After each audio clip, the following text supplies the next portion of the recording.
বিপ্লবের মূল শক্তি ছাত্র জনতা, যারা জীবন দিয়ে বাংলাদেশকে স্বাধীন করে দিয়েছে। অনেক ভাই মৃত্যুবরণ করেছেন, এখনো হাসপাতালে কোন অবস্থায় আছেন। তারা যেন তাদের কবুল করেন। আমিন। দীর্ঘ 15 বছর আমরা ঘর থেকে বেরোতে পারিনি, ঘরে থাকতে পারিনি।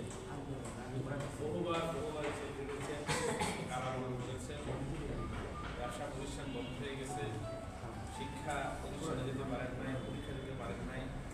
একটা মানে নির্মম নির্যাতন নিপীড়নের মধ্যে দিয়ে আমরা এভাবে 15 বছর পার করেছি। আমরা ভাবতে পারি নাই যে এইভাবে এই জগতের পাথর সরে যাবে। আল্লাহ তাআলার অপার করুণায় আমরা মুক্তি পেয়েছি।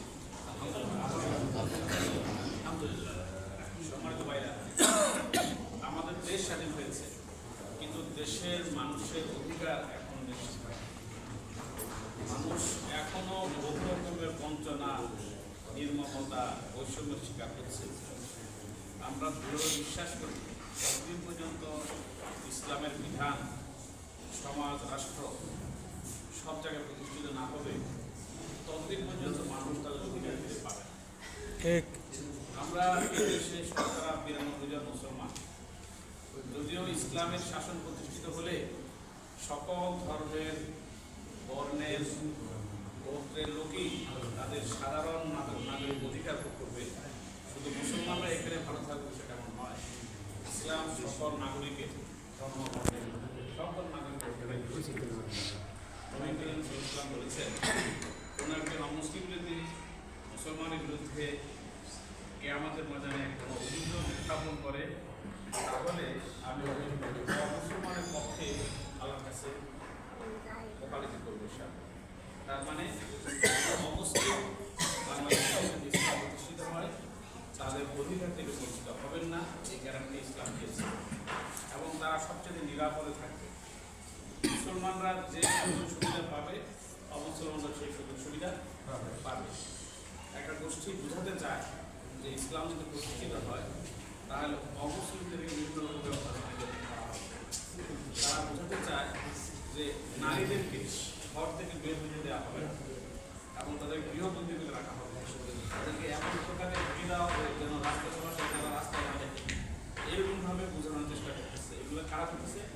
যারা ইসলাম বিরোধী শক্তি, যারা চায় না এদেশে ইসলাম প্রতিষ্ঠিত হোক, যারা তাদের অন্যায়, অপকর্ম, দুর্নীতি, ঘুষ, সুদ এগুলো চালিয়ে যেতে চায়, তারাই এই ধরনের কাজগুলো করে আসে।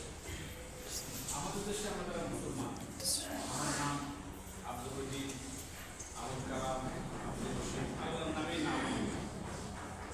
আপনি ভালো করে খেয়াল করে দেখবেন, এই নামওয়ালা মানুষগুলো কিন্তু আমরা সঠিক হতে মুসলমান হতে পারি। আমাদের নাম মুসলমান, কিন্তু আমরা কাজ মুসলমানের না। মনে করেন যে মাছের সাথে ফরমালিন মিশায়, আচ্ছা, খাবারের সাথে বিষ মিশায়, ফলের সাথে ভেজাল মিশায়, আমাদের দেশে মুসলমান নেই। আমাদের দেশে মুসলমান নেই। এর চেয়ে যদি আপনি ডেনমার্কে যান, আপনি ইংল্যান্ডে যান, আপনি অস্ট্রেলিয়াতে যান, আপনি কানাডাতে যান, এই ভেজাল মিশানোর কাজ পাবেন না। তারা এগুলো চিন্তাও করেন, অথচ তারা হচ্ছে মুসলমান। তাহলে আমাদের দেশে আমরা মুসলমান দাবি করি। আমরা কেন আচার আচরণটা ইহুদি মুশরিক নাসারদের মতো হবে? মূল সমস্যাটা হচ্ছে, এক নাম্বার, ইসলামের ধারণা আমাদের ত্রুটি আছে। ইসলামকে আমরা আমাদের নিজেদের জীবনে আসলে আমল করি না। মুখোমুখি আমরা ভাই কথা হবে, মুখোমুখি আমরা ইসলামের কথা বললেও বাস্তব জীবনে আমরা ইসলামের অনুসরণ করি না। আপনি খেয়াল করে দেখবেন, এত ওয়াইজিন বাংলাদেশে এখন আছে, আপনি ইউটিউব খুললেই ওয়াজ কিন্তু কোনো শেষ নেই। আমি মনে করি যে লোকেরা, যে ওয়াইজিনরা, আলেম ওলামারা ওয়াজ করে, ইনারাও যদি ওনাদের জীবনে ইসলাম পুরোপুরি পালন করতেন, তাহলে বাংলাদেশ অনেক পরিবর্তন হয়ে যেত। আমরা যারা ইসলামের দাওয়াত দেই, ইসলামের কথা বলি, আমরাও কিন্তু পুরোপুরি ইসলাম পালন করতে পারি। আসলে সমস্যাটা হচ্ছে, প্রথমত ইসলাম সম্পর্কে আমাদের ধারণার সমস্যা আছে। দ্বিতীয়ত, যতটুকু আমরা জানি এতটুকু মানার ক্ষেত্রে আমাদের সমস্যা আছে। ধারণার ক্ষেত্রে আমি আপনাদের দেখতে দিচ্ছি ভাই, কথা না বললে ভালো হবে, আর খাবার পরে যাচ্ছে তাহলে কথা কিন্তু কেউ শুনবে না। দেখেন, যারা তবলিগ করে তাদের ইসলাম সম্পর্কে ধারণা করে, যারা পীর সাহেবের খানকায় যান তাদের ইসলাম সম্পর্কে ধারণা আরেক রকম, যারা কবি মাদ্রাসায় পড়ে তাদের ইসলাম সম্পর্কে ধারণা আরেক রকম, যারা আলিয়া মাদ্রাসায় পড়েন তাদের ধারণা আরেক রকম। আর আমাদের মতো যারা আমরা ইসলাম রাজনীতি বা দিন উদ্দেশ্যে কাজ করি, আমাদের ইসলাম সম্পর্কে ধারণা আরেক রকম। তাহলে ইসলাম যে একটা ধারণা এরকম কেন? এই প্রশ্নটা আপনাদের মধ্যে আসে না ভাই? কেন ইসলাম মধ্যে এত দরকার? এটার প্রধান কারণ হচ্ছে ইসলাম সম্পর্কে আমাদের সঠিক জ্ঞানের অভাব। বাংলাদেশের মানুষ এক সময় মিলাদ পড়াকে খুব গুরুত্বপূর্ণ কাজ মনে করত, কিন্তু আজকালকার নাকি ভাই, আজকালকার আলেম ওলামারা কি বলে মিলাদ পড়াটা একটা বিদআত। তাহলে এটা কেন আমরা করতাম? তাহলে বোঝা যাচ্ছে যে ইসলাম সম্পর্কে আমাদের জ্ঞান সঠিকভাবে ছিল না। আমাদের অনেকেই মনে করেন নামাজ পড়লাম, রোজা থাকলাম, হজ করলাম, জাকাত দিলাম, আমার ইসলাম পালন শেষ। আমি রাষ্ট্র কীভাবে চালাবো, আমার মেয়ের বিয়ের অনুষ্ঠানটা কীভাবে করব, আমি অর্থ ব্যবস্থা কীভাবে চালাবো, ব্যাংক কীভাবে চালাবো, এইবার ইসলামের কোনো সমাধান নাই।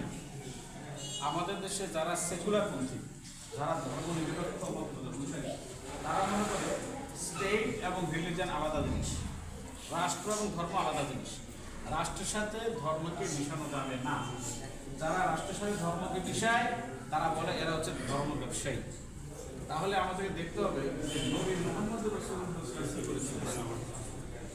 তার নবুয়তের বয়স ছিল 23 বছর, 40 বছর বয়সে তিনি নবুয়ত পেয়েছেন, 63 বছর বয়সে তিনি কাজ করছেন।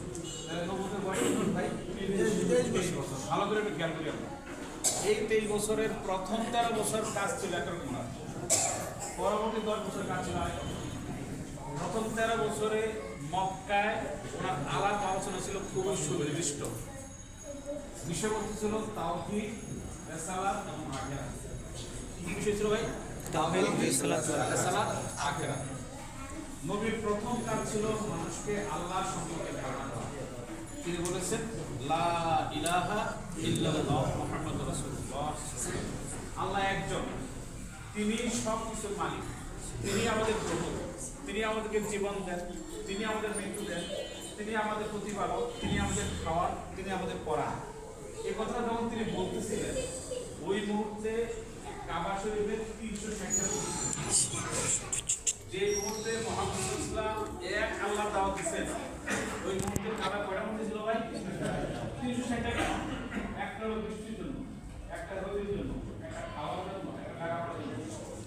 এক এক মূর্তি বানাইছে এক এক কারণে।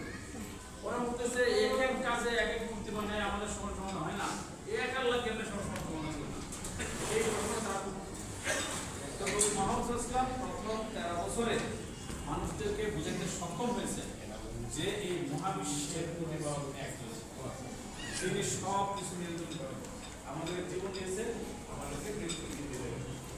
এভাবে আমাদের জীবনের সব কিছু আমাদের নিয়ন্ত্রিত হয়। অর্থাৎ নবী করিম সাল্লাল্লাহু আলাইহি ওয়াসাল্লামের দাওয়াতের প্রথম কথা ছিল মানুষের চিন্তা বুদ্ধি পরিবর্তন করা, মানুষের বিশ্বাসের মধ্যে পরিবর্তন আনা, মানুষের দৃষ্টিভঙ্গির মধ্যে পরিবর্তন আনা, মানুষের রুচির মধ্যে পরিবর্তন আনা। আগে মানুষ আগুনের পূজা করত, মুহাম্মদ সাল্লাল্লাহু আলাইহি ওয়াসাল্লাম বুঝাইলেন যে ভাই এই আগুন হলো আল্লাহর একটা মাখলুক, এই আগুন আল্লাহ সৃষ্টি করেছেন, তো আপনি আগুনকে কেন পূজা করতেছেন? আগুন তো আল্লাহ তাআলা আপনার জন্য বানাইছেন, আপনার গোলাম করে বানাইছেন, আপনার অনুগামী করে বানাইছেন। আল্লাহ তাআলা কোরআন শরীফে বলেছেন যে এই পৃথিবীর যা কিছু আছে এই সব কিছু তোমাদের জন্য বানাইছেন। তাহলে যাকে আপনার জন্য বানানো হলো আপনি তারা প্রভু বানাইতেছেন, এটা কি ঠিক হচ্ছে? তাহলে মানুষের